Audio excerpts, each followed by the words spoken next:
really feel like there needs to be a 80s hair metal band in the background here, but I couldn't find something in time.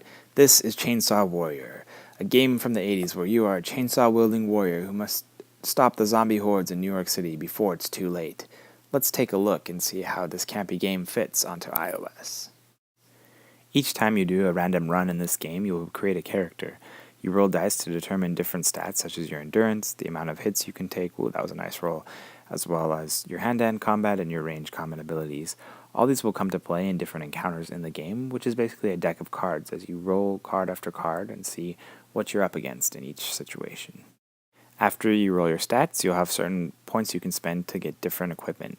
I have to warn you that it's really important to get certain pieces of equipment, such as the block pick and wire cutters, as they'll definitely increase your chances of beating the game, as you'll be able to avoid more obstacles and more quickly get to the end, which is really important in order to succeed. I was really impressed by the number of items that were available, and I think it really gives an opportunity to really try different things in each run and see how things play out. Of course, it's almost all entirely random, but it's still fun to think you have a choice. The game is played by flipping cards off of a deck. Each card has some sort of effect or encounter. Here, you're fighting a zombie. My recommendation on weak zombies is to chainsaw them and save your ammo for tougher opponents. They will roll some dice, which give you a score that you need to beat in order to hit them. And if you do beat that score, then they are destroyed. There's balconies, hallways, and other things that have different effects on the way that things play out and what items you can use to get past certain situations. The goal of the game is to play through the deck. There are 2 sections of the deck, each 54 cards each, and once you get through one, in the second one you will face an enemy called the Darkness. This enemy, if defeated, will end the game and you will be victorious.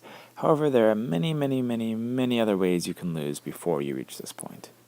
The game features traps galore, monsters that are difficult to defeat, and radiation that could kill you without you having any choice to block it. There's a lot of randomness going on. It's definitely a flip the card and see what happens sort of game.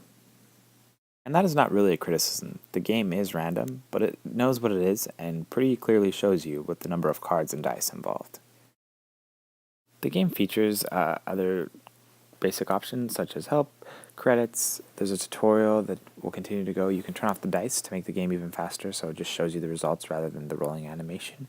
There are also achievements you can get by beating the game on the different difficulty levels. I was about 2 years old when this game was released, so I can't really say I know this era of gaming or that I'm nostalgic for it. However, because of being able to play this, I really feel like it's a blast from the past. I feel like it's a time of gaming where we had Talisman and games like that were just about having fun, rolling the dice, and seeing what crazy things happen. It was more about the story rather than about your choices or your options.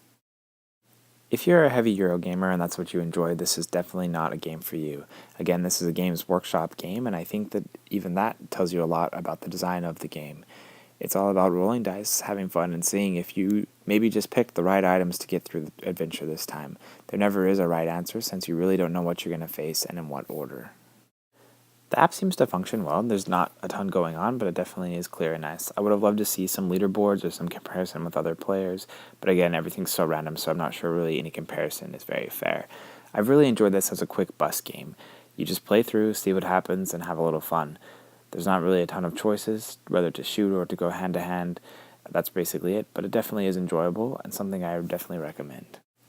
This is not for every player, but if you want some random, enjoyable 80s fun, this is for you.